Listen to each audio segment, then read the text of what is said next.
of the world. I'm Rekha Gargi and today is Tuesday, which calls for True Crime Tuesday. If you're interested in stories about paranormal activities, serial killers, cults, UFO tales, basically anything spooky gooky, please consider subscribing to my channel because that is what I discuss over here every second Tuesday. I wanted to thank today all of my subscribers, the 300 subscriber mark which I reached. I am so thankful to you guys. I really love it when you all send me some cases which you want me to cover. I find it so encouraging and motivating. I think I'm gonna celebrate this 300 mark which we have reached. So yeah. Okay, now without further ado, let's get into today's case. When a famous Indian paranormal investigator was found dead in his bathroom on July 7, 2016, the police ruled the case as a suicide. But the friends and families of this investigator did not buy this theory, simply because there were many inconsistencies in this ruling. They believed that something else was behind this act. Something evil was behind the death of Gaurav Tiwari.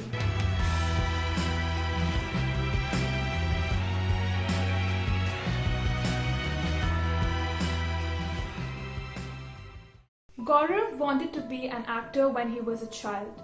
He was struggling in this industry and he landed roles in movies like Tango Charlie and December 16th, but his struggle was never ending and he was a very ambitious kid. Hence, when he reached the age of 21, he decided to move to US and pursue his passion for aircraft flying. When in US, Gaurav and his few friends moved to an apartment in Florida. And this apartment marked the beginning of a change in Gaurav's life, which would eventually lead to his untimely demise. Gaurav experienced poltergeist activities.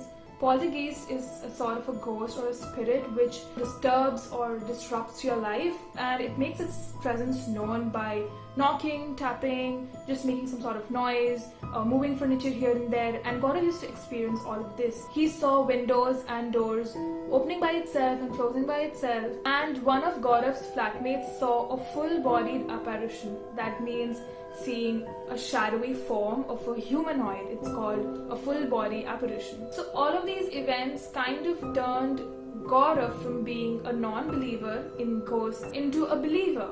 But instead of being frightened, Gaurav was actually interested in knowing how these activities were being caused. He was fascinated by it, not frightened. So he went online and he started reading about stories where people had shared their own experiences which were similar to this, or even worse in some cases. And he always wanted to rationalize all of these experiences. He wanted to find a logical reasoning behind them. Had I been in this situation, going to another country and just being in an alien environment and also dealing with poltergeist monkey business, I would have yeeted out of the place. I wouldn't have stayed there even one more day. By the time Gaurav graduated from Texas MVP Aero Academy, he had made his passion to investigate into these sort of hauntings and these poltergeist activities. And he got certified as an investigator from the US Paranexus Association. And then Gaurav returned back to India in 2009 and established his own team of paranormal investigators. He called his team the Indian Society of Paranormal Investigation. And this was the first of its kind to ever happen in India. Before this, we are very well aware of how Indians view paranormal activities. It is deep-rooted in superstition, But Gaurav was here with his gadgets and logical explanations, and he wanted to bust all of the myths and the supposed cases of ghost hauntings. Their organization became so big and so successful that they used to get 500 phone calls per day and 250 messages. Gaurav was getting really popular. He started appearing in TV shows and news channels. And I remember as a child that during this time, 2008, 9 and 10, a lot of news channels were diverting from serious news to actually showcasing haunting kind of series, and they would just go to these places and sort of investigate it. And Gaurav used to accompany sometimes these news reporters to go to these places. In one of these episodes with the Aaj Tak team, Gaurav had gone to this village called Kulhara in Rajasthan. A few people, like its previous occupants, had cursed the village that no one would ever be able to step a foot in that land and that they won't be able to stay there. But the villages which were settled nearby this one, the people living in them said that they could hear laughing sounds and women talking, entire markets and hawkers shouting. But of course this place was abandoned. So Gaurav and the team, they arrived to this location, and while they were investigating, Gaurav heard a sort of disembodied voice. It was whispering to him and it commanded him to leave the village and its entities alone. This was such a negative force that he felt it was not okay to even stay there for another minute. So he cancelled the shoot, and all of the crew members and everyone, they left the place immediately. Once he had gone to the Bhangar fort, which is India's most haunted place allegedly, and he went there and he busted the myth revolving around this place. He said that the Bhangar fort had really no ghosts and it was just a very hyped up place. This investigation of him catapulted him to fame, and he even got the opportunity to work in Haunting Australia, where a group of investigators would go and analyze these haunted locations. Gaurav appeared on many TV shows like MTV Girls Night Out and Bhootaya, and another show called Haunted Weekends with Sunny Leone. Like, the first time I read it, I was like, what, am I reading this right? What kind of a combination this is? Paranormal Activities, Sunny Leone. So obviously I had to check it out on YouTube, and I found this thumbnail. And yeah, I was like, yeah, definitely, I'm so watching this. तुम कब तक मुझसे दूर रहोगी? कब तक? मैं तुम्हें लेने आया हूँ. लैला तू Laila. Okay, well, that also exists. So moving on. During his investigation, Gaurav visited 6,000 haunted places and he helped numerous families get rid of these negative energies. Knowledge kills fear was his motto. But there were, of course, exceptions.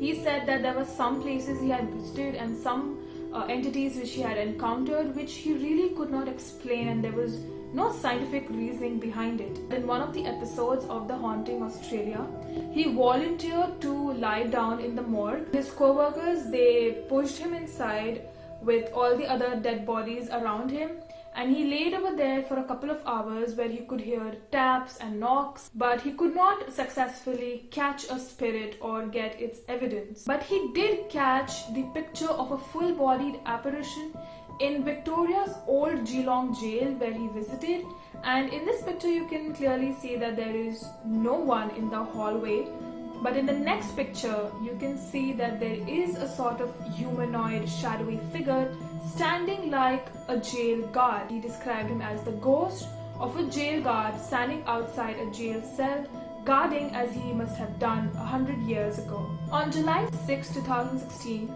Gaurav visited a haunted location in West Delhi. The family living in this property had to vacate it because of a very evil and a very disturbing entity. And Gaurav went to this location, he investigated it and he cleansed it, and he was done by 2 a.m. So he returned home in the wee hours of the morning, and when he came back, he had a massive argument with his wife. His wife Arya was not very happy with his unexpected work hours. She wanted him to settle down, have a day job, and leave this passion aside. The next day, Gaurav woke up at 9 o'clock, had his breakfast, and sat down to review the footage of the night before. In the middle of it, he went to his washroom. Arya, Gaurav's wife, heard a loud thud coming from the bathroom. She rushed to see what had happened. She knocked on the door and called out Gaurav's name, but he did not respond. So she got a little panicked and tried opening the door, but it was latched from inside. Arya called for Gaurav's father. He came up running and he forced open the door to find Gaurav lying on the floor on his stomach, gasping for air, his eyes bulging out. They immediately called for an ambulance, but by the time Gaurav reached the hospital, he was pronounced dead. The medical practitioners found a black line around his neck, which the family members hadn't noticed before. This line was thin and dark, and it was clearly caused by bruising around his neck. Gaurav's father said to the police that in the weeks leading up to Gaurav's death, Gaurav had complained of feeling like a negative energy was following him. He said that he was very uncomfortable and felt that someone was watching him, refusing to leave him. Gaurav's father himself attested that he had seen a sort of dark, shadowy apparition following Gaurav at times, not being more than 5 feet away from him. Gaurav himself had mentioned once to his father that the black marks, the kind he had on his own, were found on necks on the people who had been attacked by vengeful spirits, or the spirits which are bad and they are seeking revenge. There have been cases where a spirit entity, especially a demonic one, can transfer from one object to another, even a person. So did this entity, which was supposedly possessing the girl in Delhi, transfer to Gaurav? It sought and found a vessel in the young investigator. Because the demonic beings often carry within themselves the deepest of darkness. They are often archaic and go back to ancient times and are found in many religions with different names. The suicide forest at the base of Mount Fuji in Japan is found to have a strange effect on people. It is believed that it drives people to commit suicide. Amongst its dense trees, bodies are often found hanging from the branches. Could it be possible that something of this very nature, this kind of darkness, existed in one of these sites which Gaurav visited? Something like the Bhangar fort, which lulled Gaurav into thinking and having a sense of security, but instead latched itself onto him and settled on his shoulder, slowly eating away on his own energy. The police, of course, could not give spirits as a reason of death. They ruled it as a suicide, but there were many inconsistencies in this theory. The fact that Gaurav was found lying down on the floor and not hanging, nor was any noose of any sort found. There was not a cloth or anything which Gaurav could have used to hang himself. Plus, Gaurav was not said to be in a state of depression. Although, of course, you cannot say just by looking at a person. But if Gaurav was really so unhappy with himself, it could have showed in his day-to-day activities, in his demeanor here and there. But Gaurav was said to be very content in his life. He was not having any financial constraints. His marriage life was going good, and in other aspects also he was said to be pretty happy. So there was no motive found behind this theory of Gaurav taking his own life. I feel that the nature of his work required a very strong spiritual core of purpose and strength, and Gaurav had perhaps taken too much onto himself too soon before he was ready to face the onslaught of the dark entities.